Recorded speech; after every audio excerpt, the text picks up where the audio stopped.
The purpose of this video is to draw attention to a dangerous undercurrent of racism, anti-Semitism, and outright fascism which has been growing within our ranks. We're going to point to where this could end up if we allow it to continue, and we're going to explain how to confront it effectively.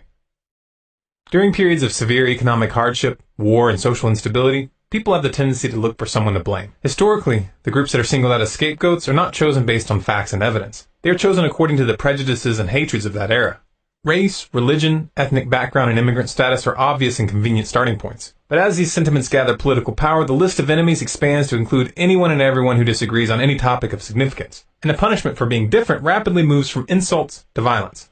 Genocides and ethnic cleansings are expressions of this dark current. It would be a grave error to assume that humans have evolved out of this pattern, or that the conditions which give rise to these tendencies will never be in play again. The reality of the matter is that the global economic downturn that we're experiencing right now is already providing a breeding ground for fascist, racist, and outright neo-Nazi groups, and the internet has given them a vector to spread their ideologies. Unfortunately, many of these types have infiltrated libertarian, conservative, and conspiracy-oriented circles. All you have to do to verify this is to visit the comment section of virtually any article or video which talks about the banking and monetary system, or government cover-ups and corruption. Even more unfortunate is the fact that there are certain media figures, and we won't mention any names here, which are taking advantage of those racist and xenophobic sentiments and helping them grow. Like any social phenomenon, racism operates on a spectrum, with soft-core insults about the intelligence of certain ethnic groups on one end, and hardcore neo-Nazi rhetoric on the other.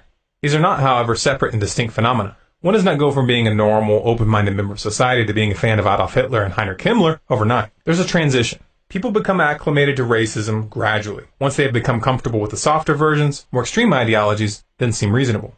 So, what exactly are we talking about here when we refer to the more extreme end of racism? Well, rather than discuss it in an abstract sense, let's look at a real example. This page is from a website that someone who was on my friends list on Facebook shared last week. We've blurred out the name of the website and the name of the author to avoid sending traffic their way. The article that this particular person shared contained what I would categorize as low-level anti-Semitism. However, upon exploring the site for a few minutes, I found their manifesto, and that's what we're looking at here. This manifesto starts by explaining how they believe that they will rise to power, and thereby be in a position to implement their politics. They don't call for the violent overthrow of the U.S. government, but rather they advocate taking advantage of its collapse to gain power. Essentially, it's the same strategy that Hitler used. Once in power, they state that they will, quote, immediately enact decisive measures to the end of establishing white racial homogeneity in the United States. U.S. armed forces will be deployed within the United States to deal with non-white immigrants, and those immigrants will, quote, be rounded up and interned in concentration camps until they can be shipped back to wherever they are from, end quote. Now, the rounding up of non-whites wouldn't be limited to first-generation immigrants. The African-American population of the U.S. will, quote, have the option of repatriation to Africa or movement to a geographical area within the United States that is allocated to them. So basically reservations like the Native Americans were herded into. The manifesto goes on to say that, quote, blacks will not be permitted to possess firearms or deadly weapons of any kind until which point they are transferred to their own lands, as they have proven that peaceful coexistence is incompatible with their genetic nature, end quote.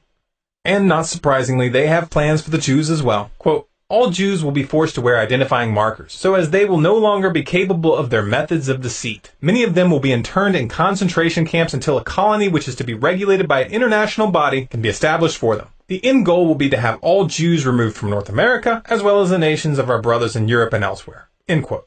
This line of thinking doesn't just apply to issues of race and immigration. They call for complete and total state control over media. Quote, all broadcast systems will be nationalized immediately, and the television will only be allowed to show nature documentaries, anything else which does not present a value system or value judgments, and was not produced by Jews, along with state-authorized news. Radio stations will play classical music along with gospel and folk music which was not produced by Jews. End quote. Fascistan sounds like a pretty happening place now, doesn't it?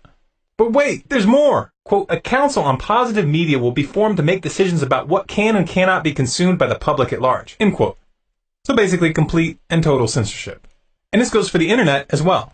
Quote, entertainment media on the internet will have a moratorium placed on it until we can come to a consensus on a way to regulate it. The internet service providers, which will have been nationalized, will be used to block significant amounts of content while not infringing on the communication capacity of individuals. End quote. How about religion? Don't worry, they've got an opinion about that too. Quote, though destructive forms of religion, those devised and advocated by the Jews, will be crushed entirely, traditional religious practices will be encouraged by the state, with churches again taking a lead role in the organization of communities and the formation of community values. Churches which meet the doctrinal requirements of the state will be directly subsidized. So basically, a theocracy. What about crime? Well, these guys have an answer for that. Quote, anyone over the age of 25 caught manufacturing or distributing drugs will be executed. Anyone caught using drugs will be enrolled in a rehabilitation program before being sent